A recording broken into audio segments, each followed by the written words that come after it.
Okay, good evening, everybody. We might kick off the meeting now. I just want to let everyone know from the outset that today's meeting is being recorded, and this will go out to all of our member base after today's meeting for those that weren't able to dial in live this evening. As most of you are probably aware, 255 days without basketball at Knox. It's been a very slow comeback, but I'm sure each and every one of you is as excited as I am that games are recommencing on Saturday this week. Now, there are going to be a few things that we're going to cover off in today's meeting. It will be in three separate sections. The first section we're going to focus on is return to play. And as I'm sure you can all imagine, there will be some COVID-19 restrictions that will be put in place to ensure that we're all able to return back to the basketball court safely. The second thing I'll cover off on is the change from Sporting Pulse to PlayHQ and exactly what that means for each of us, each and every game that we referee. And then the third item will be Megan Sheehy, our referee's advisor, will be giving some details of new rules that will be implemented for the new season that commences on Saturday. What we're going to do, because we've got a fair few participants on the call tonight, I have muted everybody and you won't be able to take yourself off mute unless Mitchell or I take you off mute. The reason for that is so that we can have a good flowing meeting, that we can answer any questions that may come up. And what I'd ask you to do is to make sure that you use the chat functionality in WebEx to send Mitch Nevin a message if there's something you'd like clarified. Before we move on from each section, I will pass over to Mitchell and ask him to confirm if any questions have been received. If you're not tech savvy and you don't know how to use the chat functionality on WebEx, I'm pretty sure that everybody here, including Host, has got a mobile phone. So you're more than welcome to send Mitchell a text message. He'll be monitoring his phone as well, and will present any questions that may come from the group. So the first thing we're going to do is I'm going to stop presenting for a second so that that goes off your screen. And I'm going to introduce you all to two members of the Knox basketball team. The first one is Craig Freeman. Craig is our marketing and communications manager at Knox. And the second person that I'm going to introduce you all to is Nathan Sewell, who's our venues and facilities manager. So, Craig, I understand you're online at the moment? Yep. Fantastic. Sure am. Thanks for making the time, mate. If you want to share your screen, I'll hand it over to you to take the group through the return to play document for referees.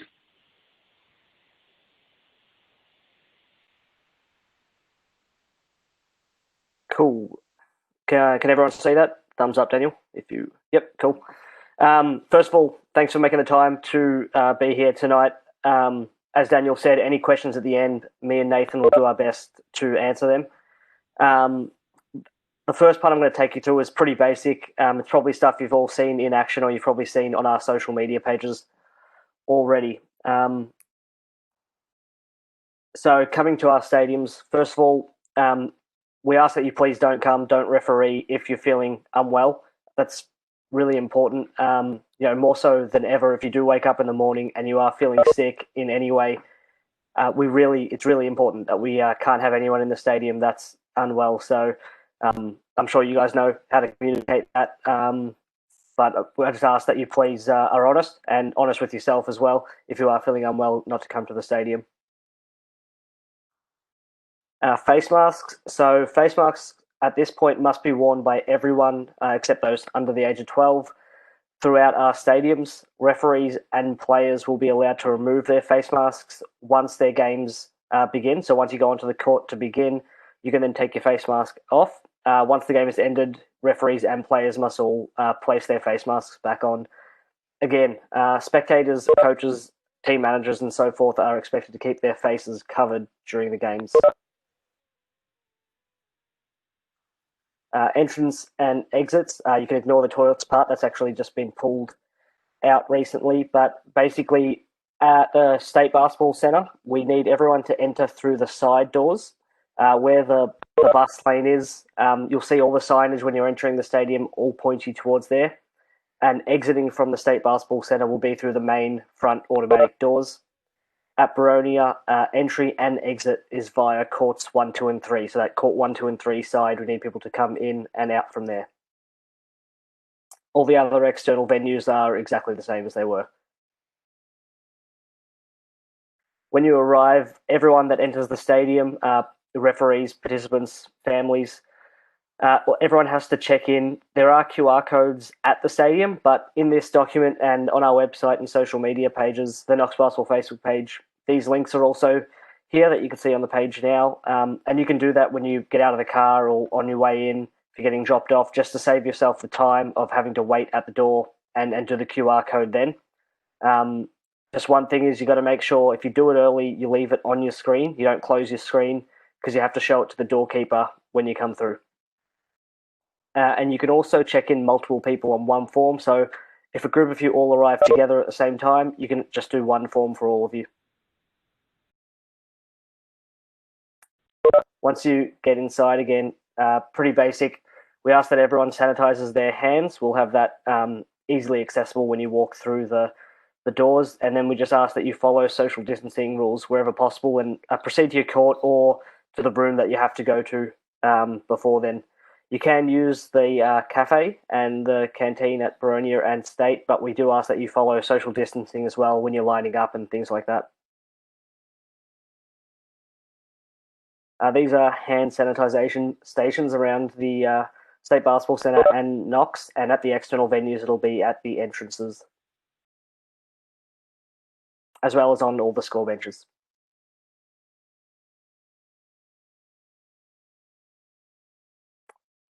Guidelines. So all basketballs have to be sanitized prior to each session. The referees on each court will take this role. So basically, there will be disposable wipes at every score table.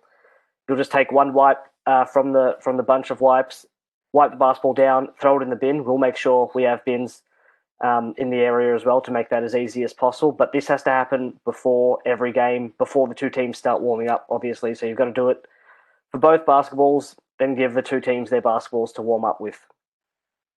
There are 60-minute game blocks, which is obviously a little bit longer. This is to give us time to clean up after games. We need to wipe down the benches and stuff like that. High fives, handshaking is banned per se, but we're not going to police it. If a junior team high fives each other, we're not asking you to stop them doing that or anything like that. But our directive is to reduce as much contact as possible. And in junior domestic games, there will be one enforced timeout per half enforced by you guys at a stoppage close to the middle of the half.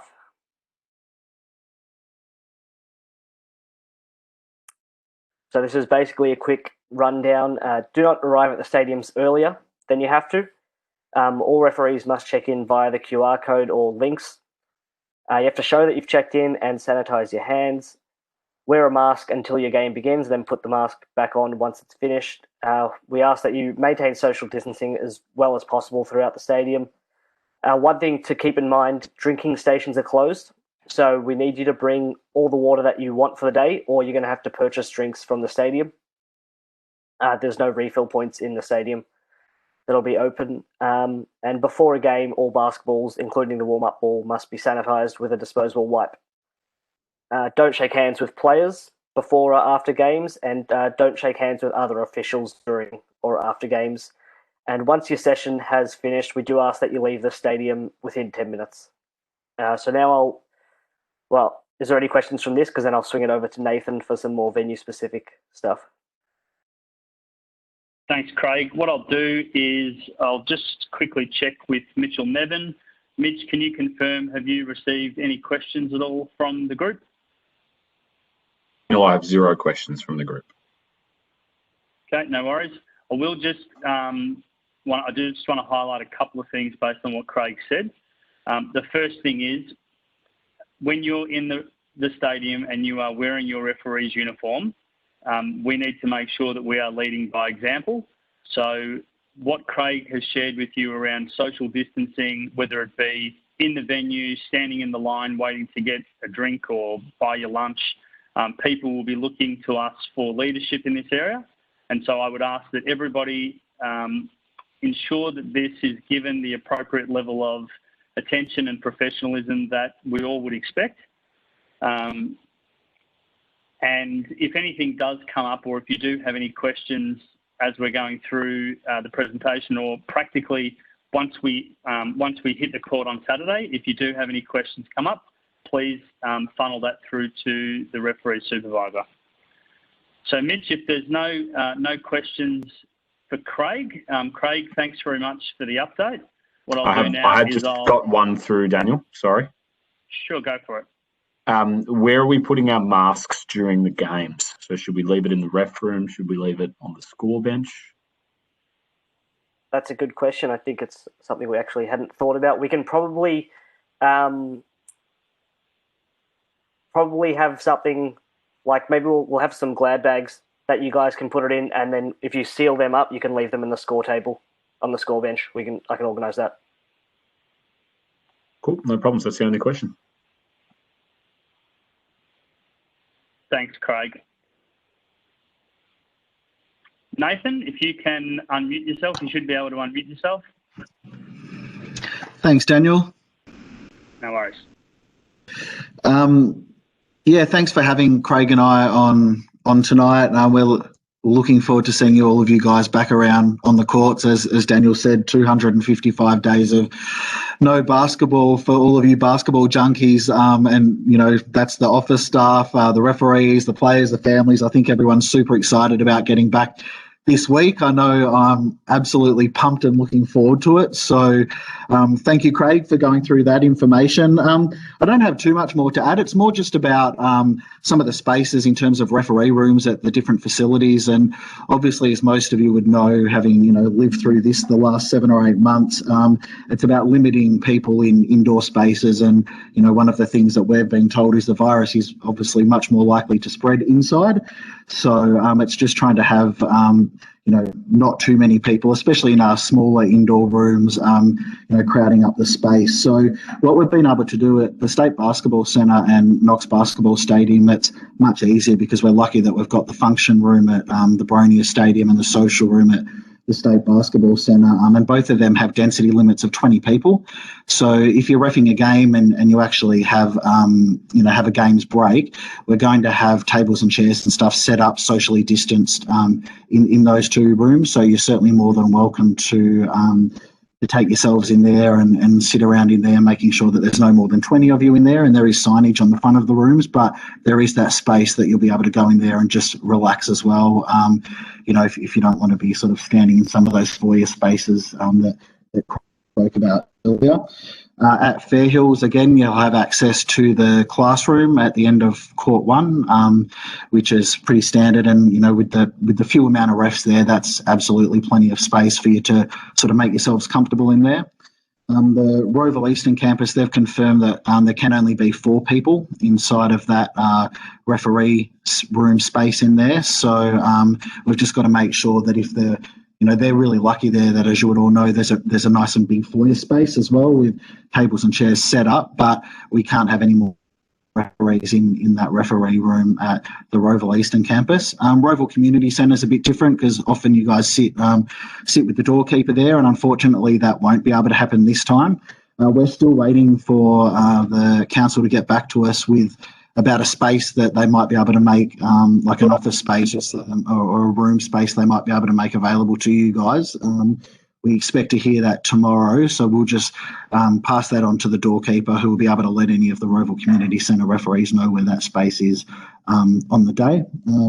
On Saturday as well, I'll be going around to all the different venues. So, as Daniel said, if there's any issues, you can relay them to the referee supervisor, who can speak to myself or any of the other Knox staff that are around the venues, or if there's any other questions that come up, and we'll be more than happy to support you guys and help you out on the day. Just one other reminder that I've got is there are a couple of associations that have had some games, over the past few days, and we've contacted them to just see what any feedback has been and any major issues they've had.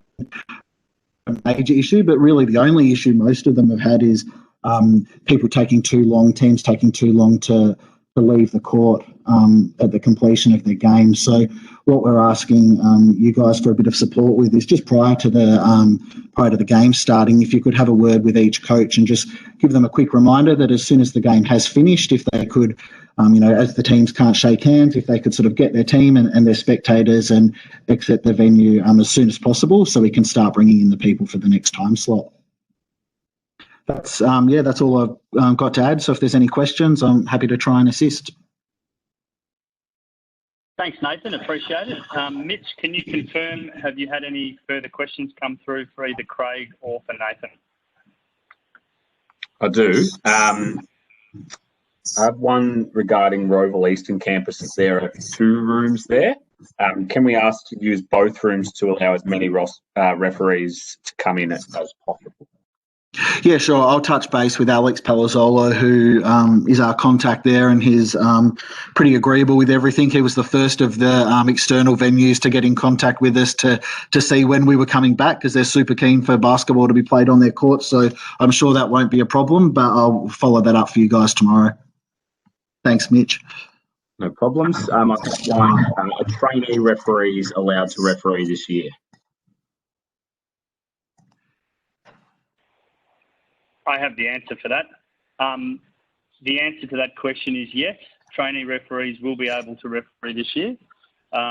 We are going to send some communication out before the weekend for all training referees to contact the supervisor. We are going to try and control which venues they go to so that we can align it with when Jess and also Megan are available to assess people. We know that there are 32 training referees who still haven't completed the course because of the interruptions that happened in March, and we'll be prioritising getting to look at those guys over the coming 3 weeks.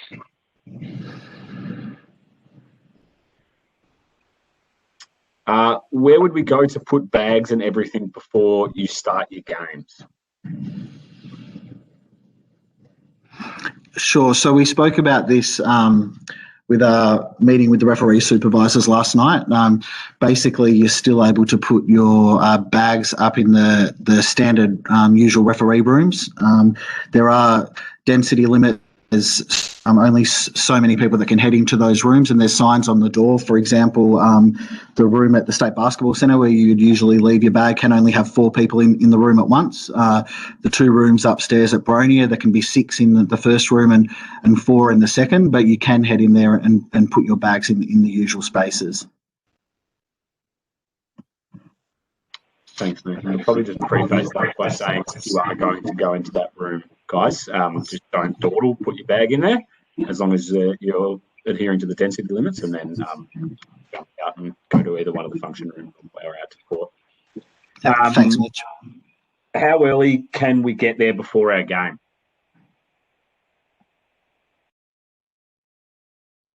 Yep, so at 10 minutes before your first session is the recommended advice, both to referees and players and families as well.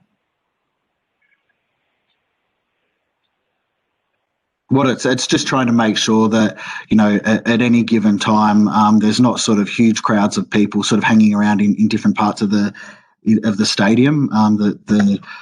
We'll be making sure that sort of once the games are finished, people get out and then the next lot come in, and it's more just making sure that there's not, people just sort of hanging around in groups and not socially distancing in different parts. So if you can get there 10 minutes early, look, 10 minutes early is going inside. There is that possibility, because there are going to be people QR coding, that there may, especially this first week when it's still really new to everyone, there may be a bit more of a queue than what you would used to. So it's probably, my advice would be to get there maybe 15 minutes early, giving yourself 5 minutes to get through the front doors. No problem. So I have no more. I have no more other questions. Thanks, yes, Mitch. I do. Sorry, one just came through. Sorry. Sure. Will training referees return to play on Saturdays too? How does it work? I believe that is asking a similar question that was answered before, Daniel, by you, but maybe you just want to refresh it. I think that means returning to referee. Yes, so training referees will be able to return on Saturday, the 28th of November, 2020. We will send out some communication in the next 24 hours letting you know how to speak with the supervisors to make sure that you can get allocated to a venue at a particular time and place, like we always have. And it will coincide with when Megan and Jess are available to come down and review and assess people's performance on court. Thanks. This is potentially one for you, Daniel, or for Megan. Is there going to be some sort of revision or refresher meeting for training referees to go through the rules and regulations? What we'll do, Mitch, is when we send out the communications through to the training referees, we appreciate that there will be people who are at differing levels of experience and also differing levels of confidence. And so what we will do is we'll give individuals the opportunity, based on where they feel they're at, to speak with either Megan or the supervisor to get them up to speed before they jump on the floor.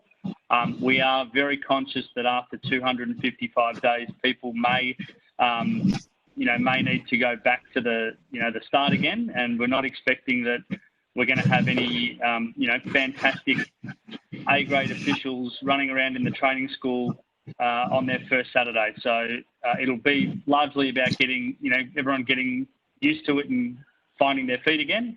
But yes, people will be given the opportunity to talk with either the supervisor or with the advisors about, any specific issues or refresher that they may need.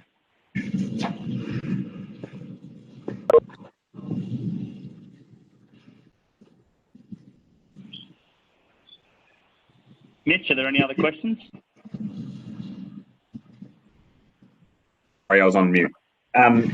What do we do in regards to players and having players score and play? For example, if a spectator is scoring, can players from the other team still rotate with scoring?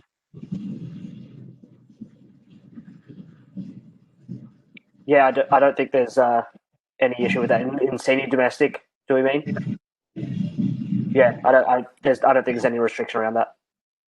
On the all of the school benches as well, just have a disc sign that says, keep your distance and stuff, and sit sort of at each end of the score bench. So, whether it's quite 1.5 meters, we'll be asking all the scorers to definitely sit right on the very edge of the score bench. And there's signage at both the outside venues and at Knox and State Basketball Centre that will remind people of that as well. Awesome. No dramas, mate. I have no other questions. So, thanks, Daniel, Mitch. Probably the only final point is the question earlier about whether or not or where you can put your bags at the venues. Just remember, the State Basketball Centre has got the lockers in the hallway. So, as always, the referees are able to use those lockers to put their bags in, and I'd encourage people to use the lockers at the State Basketball Centre where it's appropriate to do so. Mitch, if there's no further questions, Nathan and Craig, I just want to say thank you very much for joining us this evening. Thanks very much for the time that you guys have taken and the consideration you've given to the referees through this process. It's really great to see that we've got a guide of our own and we know exactly what it is that you need us to do, and also what you would like us to do to help get games back on the court. And I can assure you that everyone on this call tonight and people who will be listening throughout the the next couple of days will do the very best they can to make sure that everyone's safe when we get back on court. So thanks very much, guys. Appreciate it. Thanks for having us, guys, and look forward to seeing you guys around the courts over the weekend. No worries. And your request to have Heath Simpson on your first game back, not a problem, mate. Done. Sorted. Thanks, mate. I owe you one. No worries. Okay. All right, catch you later, guys. Thanks. Bye-bye. Thanks. Bye. Thanks. So what we're going to do now is we're going to move into PlayHQ. So as you will have seen in the email that I've sent out to everybody, there is a video where David from Basketball Victoria talks everybody through how to utilise the system. Essentially, PlayHQ is just a different platform for stadium scoring. So the computers that sit courtside, it operates in a very similar way to what has always happened with Sporting Pulse. I'm going to share my screen just very quickly. Okay, just making sure you can all see that. This is essentially what the system will look like. We won't have the tablets on the court. We'll be using the same computers that we always have. I would ask that each and every one of you watch the video that has been sent out by email so that you're 100% across how the new system works. I would like for all of the referees before each game across the next few weeks to talk to the scorers before the game and just make sure that, one, they're aware that there is a new system, and two, ask them whether or not they need any assistance at the start of the game on how to perform the tasks that's required of a scorer.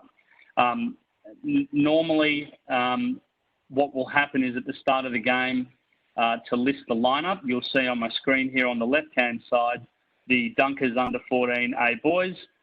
There is the option to add those players to the roster, and there's also the ability to add a fill-in player. You will also notice that for this coming season, there is a section that talks about managing coaches, and that has the ability for you to also add in a coach or an assistant coach. Some clubs have decided to put their coaches in the system, while some haven't. For the upcoming season, there is no requirement for the coaches to be listed. So you do not need to add a coach in if there's no coach that's listed in the system. To start the game or to start the clock, you'll see here on the right-hand side, basically all you need to do is click the start button. So very similar to the way that you used to do it in Sports TG. If you need to edit the clock, so if you need to set the clock down to 2 minutes, 1 minute, 5 minutes, all you need to do is click the little pencil and then you can manually override the time on the clock. If I move my way down to adding fouls and scores, it operates in exactly the same way that Sports TG did before. Essentially, you can click on the person's name followed by 2 points, or you can click 2 points followed by the person's name, and that will add the scores on for each individual.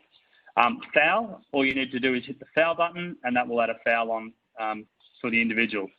For technical fouls, unsportsmanlike fouls, and disqualifying fouls, you'll see on my screen here, there is the foul button with the 3 dots next to it. If you click the 3 dots, that will bring up a list that says unsportsmanlike, technical, or disqualifying foul.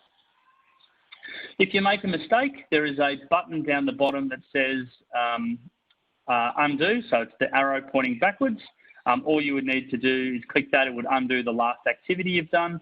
If you realise that a play that happened 5 minutes ago, a 3-pointer has been put on when it should have been a 2, all you need to do is click the event log button, and then you can manually remove that particular entry from PlayHQ.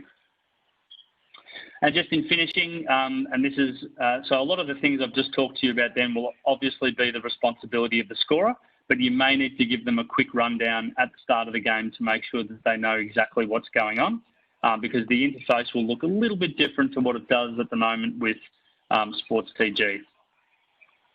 When it comes to finalising a game, if you click the 3 dots in the top left-hand corner of the screen, you have the ability to end the game, end a period, forfeit the game, abandon the game, or reset the game. When it comes to halftime, you just need to click the end period button. When you want to end the game, all you need to do is click the end game button. When you end the game, it will ask you to enter a PIN number. I have sent the PIN number to all of you by email, and if there is anybody who doesn't have the PIN number, you can feel free to text message either Mitch or myself after the meeting, or Brad, and we'd be happy to pass that PIN number on to you, but everybody should have that in their email. When it comes to a walkover, I do know that someone contacted me after I posted something on the Facebook page. If you need to have, or if you do have a walkover, then all you need to do is click the 3 dots and the forfeit game. The system will then prompt you in the same way that Sports TG did to indicate which team is forfeiting and then therefore what team wins the game. That's essentially how difficult PlayHQ is. It's a very user-friendly system. And so what I'll do now is, Mitch, I'll hand it over to you again just to confirm whether or not there are any questions. But I would ask that everybody before the weekend check their email, watch the video that I've emailed through to you, watch the video that is on the Facebook page if you can't find the email because it's gone into your junk. And this document is also available in the email as well. If someone can't find it on Facebook or can't find it on their email, again, message Mitch, myself or Brad, and we'll be happy to forward it to you. So Mitch, I'll just hand it over to you quickly to confirm whether or not there are any questions. Yes, I have a question. Will the codes be on the bench as a reminder? Will the what, sorry? The codes. I believe that's talking about the code to sign the game off. No, the code would not be put on the score table because that would defeat the purpose of having a code. So the code is a secret code that is used by the referees to sign off and validate the result of the game. And so no, it will not be published on the score bench. I do expect that everyone on this call will be able to remember the 4 numbers that are needed to sign off the game.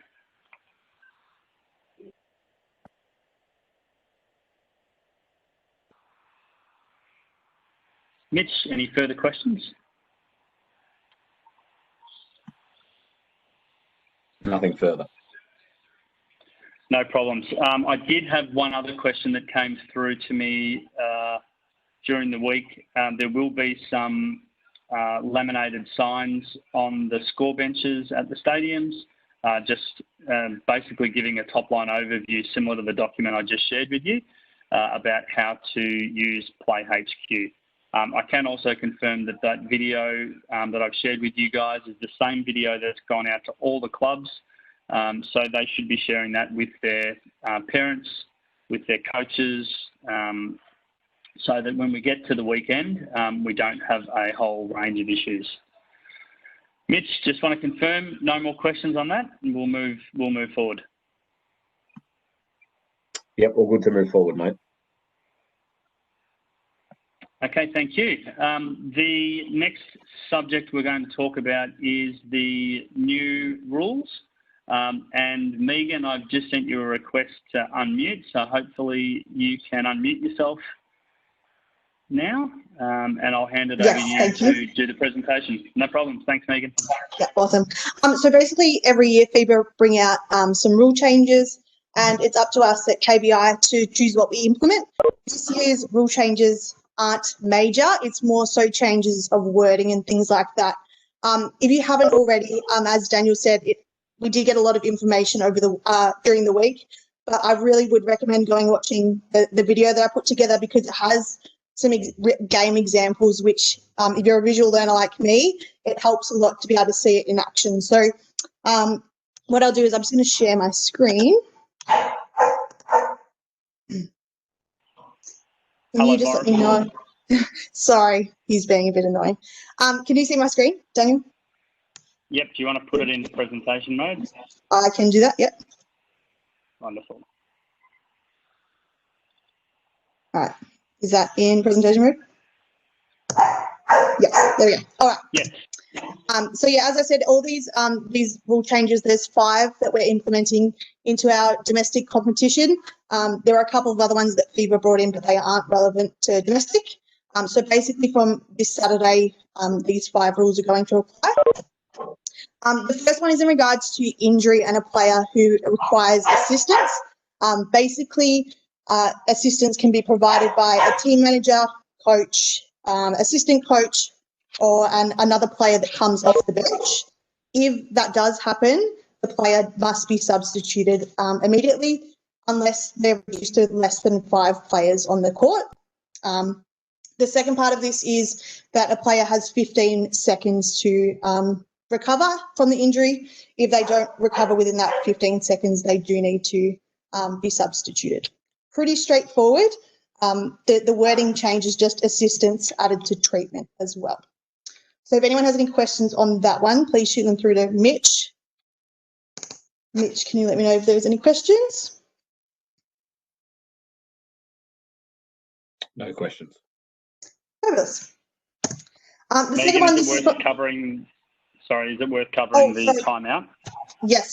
Sorry. So previously in junior domestic or domestic competition, teams were able to call a timeout and see if the player was able to recover, and if they're able to recover by the end of the timeout, they're able to take the court again.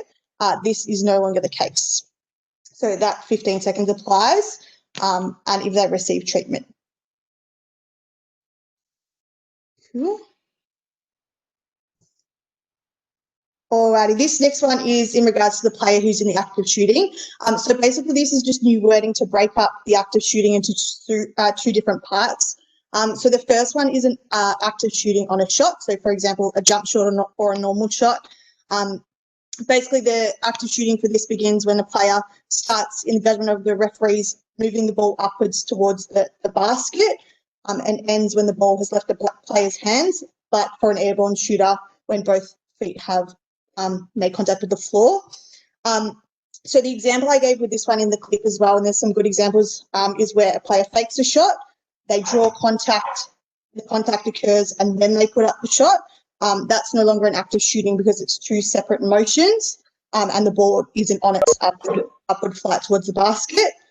The second one is on a rip through, where a player rips the ball through and then puts up a shot. If the contact occurs on the rip through, it's not a shooting foul. The second part of this one is the act of shooting on a continuous movement or drive to the basket or moving shots. Again, there is a couple of good clips as well to reiterate this rule. So the act of shooting begins when the ball comes to rest in the player's hands upon completion of a dribble or a catch in the air, and the shooting motion ends, similar to the last one, when the ball's left the hands or if an entirely new shot has made. So that talks about things like when a player begins the act of shooting, then passes the ball off. The act of it's no longer the act of shooting, and if it's an airborne shooter, both feet have returned to the floor. If anyone has any questions in regards to that one, again, I would really recommend, and if the clips that are in the video don't highlight it enough for you, I've got heaps of other clips that I'm more than happy to send through to people to have some extra assistance. Mitch, are there any questions on that one? No questions, Megan. Fabulous. Daniel, is there anything else that you wanted to add in regards to that one? No, other than watch the video that Megan put together, because it has the clips that coincide with what she's saying, and it's a lot easier to visualise it. So please watch the video. Yeah.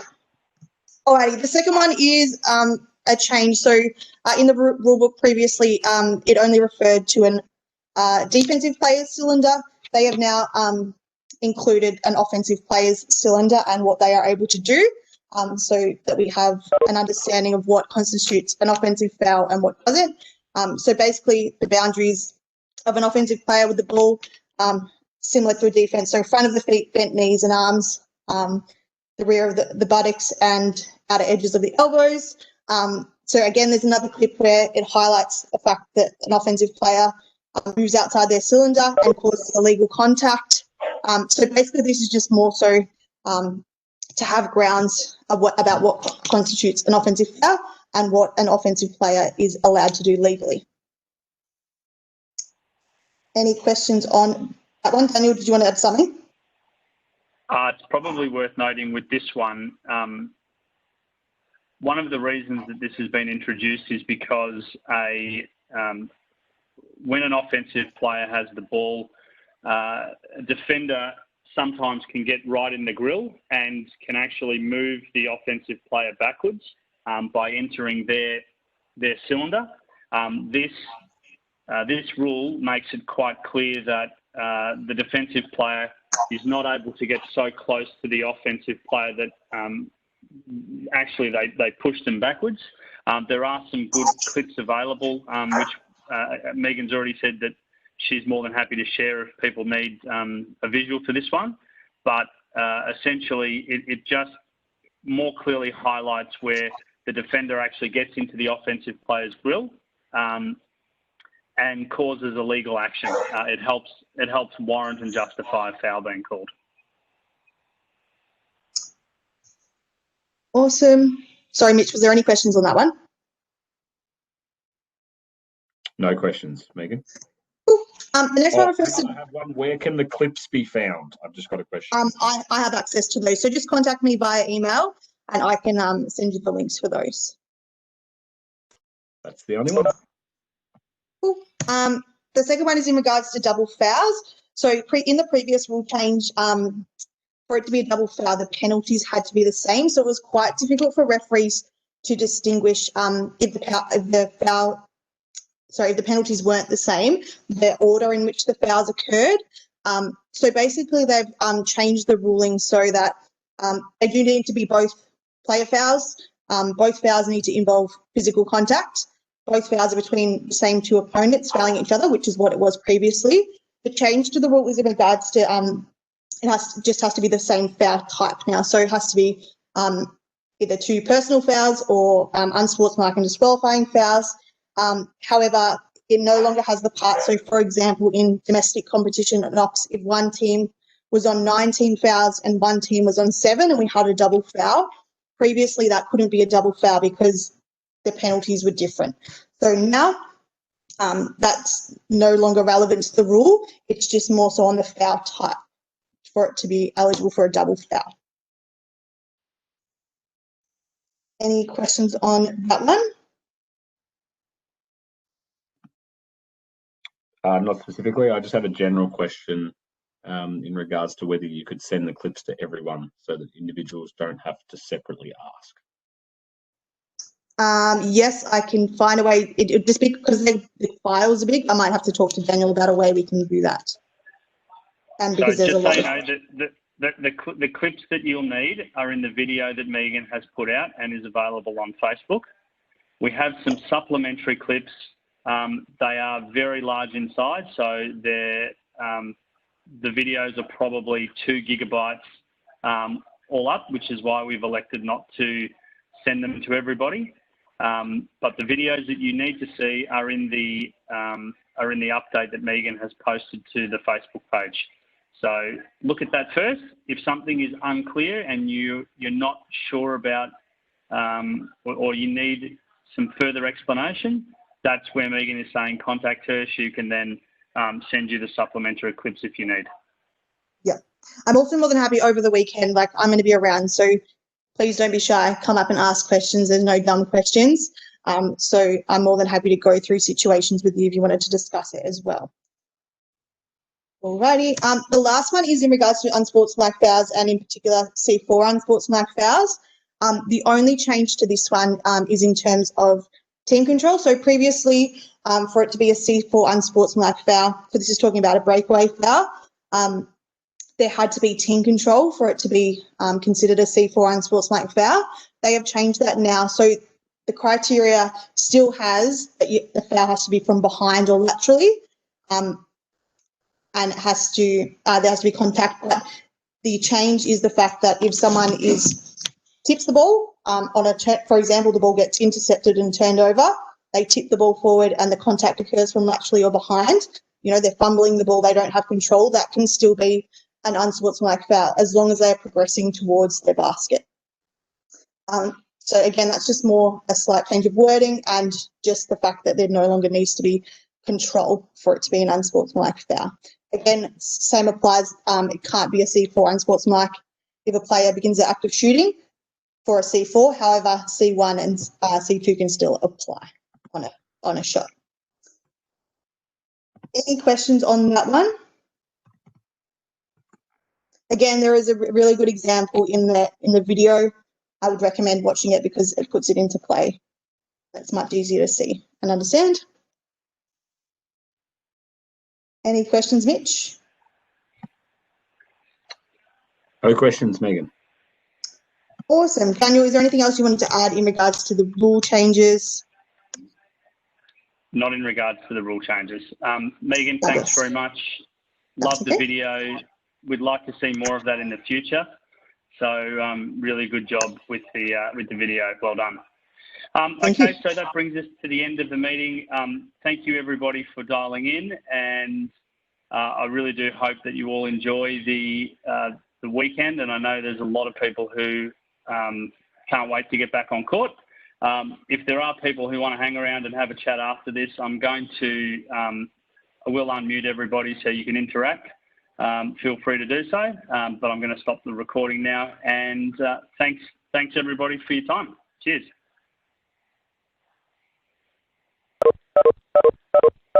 Thanks, guys. Cheers, guys. Thank you.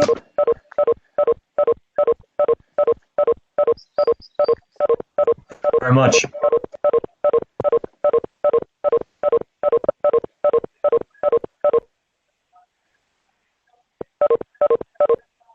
Thank you, Daniel. Thank you.